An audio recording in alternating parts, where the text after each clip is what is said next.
the possibilities for a stabilization, economic improvement, reorganization, etc. of East Central Europe.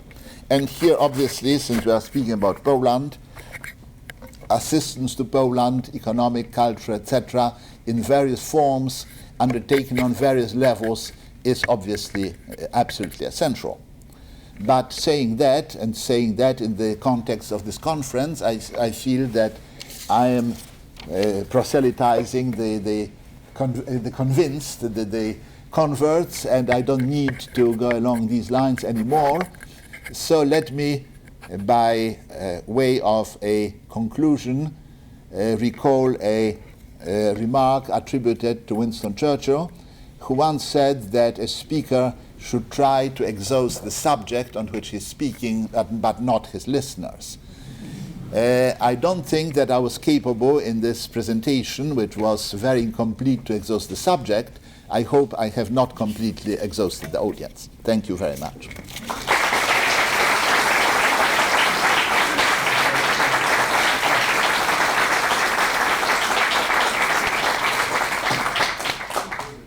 Professor Vandich has agreed to answer or discuss a few questions, if there are a few questions regarding his presentation this evening. Other questions? All right. There was a pretty well-read book, Poland by Michner. Would you care to comment on that book if you are familiar with it? Well, I'm familiar to that extent that I haven't read it from cover to cover, but I read passages here and there, and I, with all due respect for Mr. Michner, who is a well-known writer and writes only bestsellers, I don't think it's the best guide to Polish history.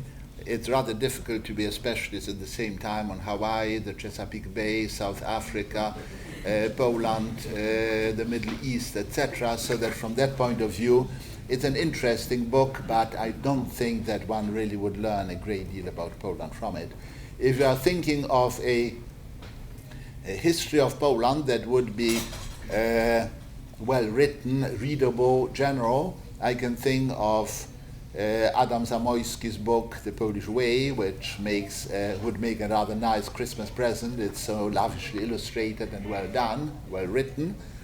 Of the 2 volumes of the English historian Norman Davies, which is challenging and interesting, or his short 1 volume, which begins with the Solidarity and sort of goes backward, which is called The Heart of Europe, and naturally not wishing to beat my own drum and not trying to compete, the United States and Poland was meant as a book to be addressed to the American reader and having a sort of a encapsulated history of Poland in it. But I think that it doesn't have the easy-flowing descriptions, the narrative of Zamoyski or the lavish illustrations, so the other 2 I would put ahead of mine. Other questions for discussion?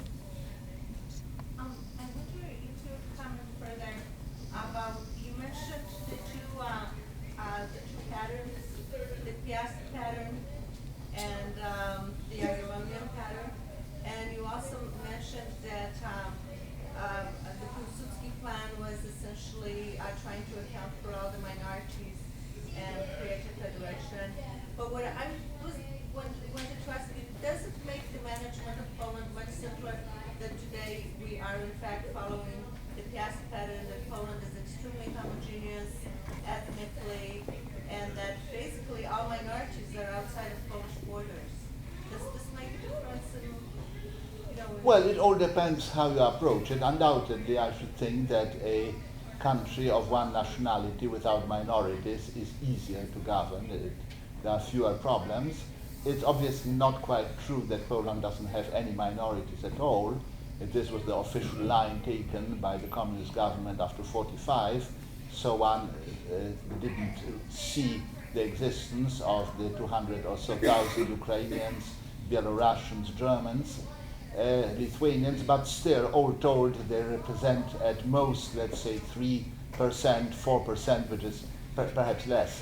Some of the figures are hard to establish, especially with the Germans in Silesia, some of whom are occasionally jokingly referred to not as the Volksdeutsche but as the Volkswagen-Deutsche, who are more attracted to Germantum by the easy life or the more comfortable life in the West. Well, but this is really a minor element. Obviously, one can see in the case of Czechoslovakia that the coexistence of two national groups creates many more problems. On the other hand, the argument has sometimes been made that there is something in the cultural tradition of a multi-national, multi-religious community which is more interesting, and the enthusiasts of Jagiellonian Poland would stress the original contribution brought in by the Lithuanians, who in a sense for long periods dominated Poland, just as the Scotsmen dominate the city of London, and of the other groups enriching and making the country more complete, more interesting, and so forth. But this is from a cultural dimension. If you are thinking in purely political administrative terms, obviously I think it's easier to run a homogeneous country than a heterogeneous one. Yes. Along the same lines, I just wondered if you'd also comment about the role that the Catholic Church might play, which you haven't mentioned. And the reason why I say this is that, for instance, intellectuals in independent Poland were basically anti-church. They were not anti-Catholic, but they felt very strongly that church had too much power. And strangely enough, church acquired more power during communist times and became much more respectable. But now, again, in independent times, so to speak, the power of the church is being questioned again. And I wonder if you could comment on that a little bit more. Well, it's a question which requires at least an hour's answer, so I will be obliged to provide a kind of a massacred mini interpretation which will be terribly inexact.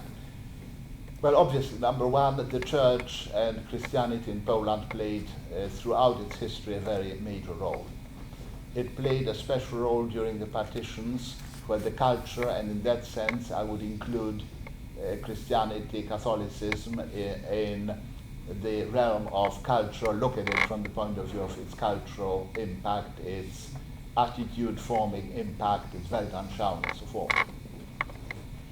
What you said about the distinction between church and religion, I would phrase somewhat differently by saying that there always existed a streak of anti-clericalism in Poland, which goes way, way back.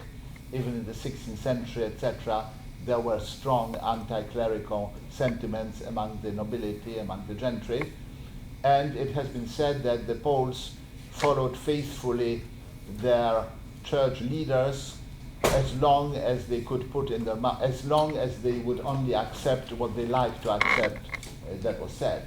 A good example of that was the famous sermon of Cardinal Wyszyński at the time of the Gdańsk Solidarity, beginnings of Solidarity, where it sounded as if the primate appealed for calm and was really sort of opposing the workers, and the conclusion was drawn, of course, the primate is with us, so this matter was eliminated. So that on occasions, Polish Catholicism, which had been Sarmatized, as it was put, or Polonized in the 17th century, has very typically Polish characteristics. It did not produce very many theologians of great stature, which is very much emphasized, for instance, nowadays by Polish Catholic writers. Now, the intelligentsia being anti-clerical was, of course, a phenomenon typical not for all intelligentsia, for one part of intelligentsia in the interwar period. The role of the church and the importance of the church was so, it was not unexpected, was so great during the communist period that the church not only stood for the only organized force that rejected communism, but also represented a rejection of the big lie, and in that sense its credibility was unquestioned, and many other aspects to it. As I said, I feel that in my shorthand reply I'm sort of massacring the very complex problems. there is a discussion. The church always insisted that it was not meddling in politics, but that it could simply not be confined, as the communists said it should be, to the pulpit and to the confessional. That it could not limit itself to the relationship with individuals, but it had a role in society. Social morality, social relations were of concern to the church. It was not political in the sense if we define politics as a struggle for power. The church was not aiming at running a theocracy in Poland or having a church-controlled government. But obviously, in any other respect, it had and was having a profound political influence. This influence nowadays must be and is being questioned and re-examined by Catholic writers as well as by those who are not connected with the Catholic establishment.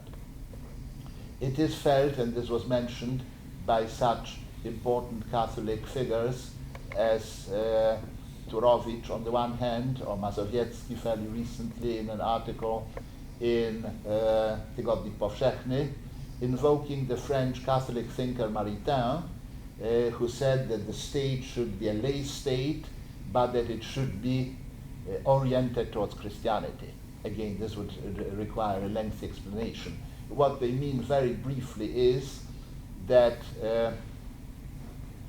Catholicism should not be realized or promoted through administrative means and an involvement in state operation, but that Catholic morality and ideals should be the measuring rod or should be the guiding light. If you know that, if you sort of see what I'm driving at. So there is room for a re-examination of various of the role of the Catholic Church in Poland nowadays, which imposes a great sort of intellectual and other strain on the Catholic leaders, lay and ecclesiastical. And of course here one should mention the tremendous authority, prestige of the Pope, who is much more than any other churchman, probably in Poland's history, the father figure and the man who has this tremendous influence and impact. I'm sorry I couldn't have answered this in any more sensible way without, as I say, delivering another lecture on the subject. One final question? Yes. Would you give us your view of the present situation in the Soviet Union, the shakeup of the perestroika, and speculate on the impact on Poland? Well, you know, I thought it was bad enough for a historian to speculate about Poland, but I'm a Polish historian. But not being a Russian specialist, to speculate on Russia would be suicidal. One other final quick question we had over here. Somebody else had their hand up here. Oh, I'm sorry. Any viable alternatives to Wałęsa as president in the Polish? I know we just had an election, but Yeah. nevertheless, any viable alternatives? Well, we'll see that at the next election, the next presidential election. We'll see how things develop then. So you won't speculate on this? Was there another question over here? I thought somebody had their hand up. If not, join me in thanking Professor Vandich for his seminar.